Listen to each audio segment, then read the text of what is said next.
Assalamualaikum warahmatullahi wabarakatuh. Perkenalkan, nama saya Indah Dwi Dianti. Saya dari kelas 11 IPA 2. Di sini saya akan melakukan uji coba larutan asam dan basa. Adapun yang harus disiapkan yaitu ekstra kunyit, ekstra bunga sepatu, ekstra daun pandan.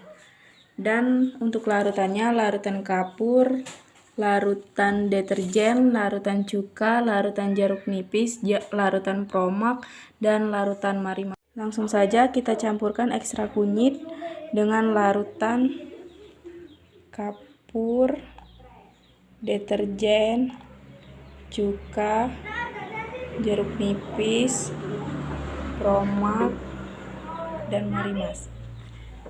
Jadi kesimpulannya, ekstrak kunyit dicampur dengan larutan kapur berubah menjadi warna merah bata sehingga disebut larutan basah.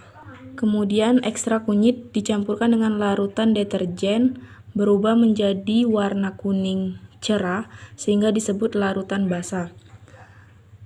Cuka makan dicampur dengan ekstrak kunyit berubah menjadi warna kuning sehingga disebut larutan asam.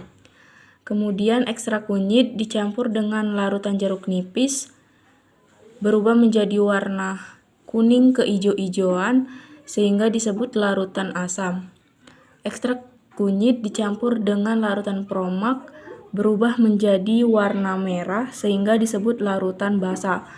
Ekstrak kunyit dicampur dengan larutan marimas berubah menjadi warna oranye sehingga disebut larutan asam. Selanjutnya, campurkan ekstrak bunga sepatu ke dalam larutan kapur,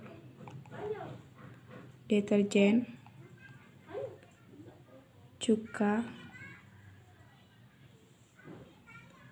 jeruk nipis,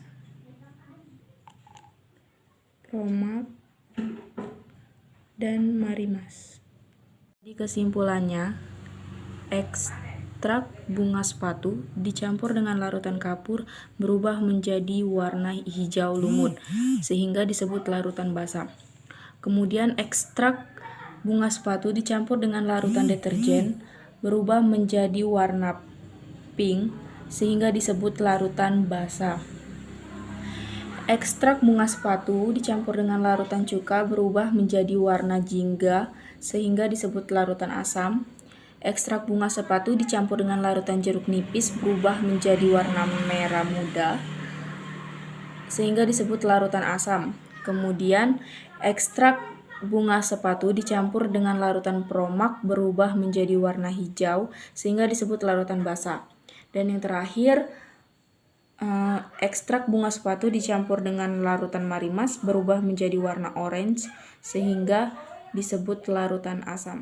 Kemudian yang terakhir, campurkan ekstrak daun pandan dalam larutan kapur, larutan deterjen, larutan cuka, larutan jeruk nipis, larutan promak, dan larutan marimas. Jadi dapat disimpulkan, larutan daun pandan itu bersifat netral, sehingga ia berubah semua menjadi warna hijau. Sekian uji coba larutan asam dan basa dari saya akhiri. Wassalamualaikum warahmatullahi wabarakatuh.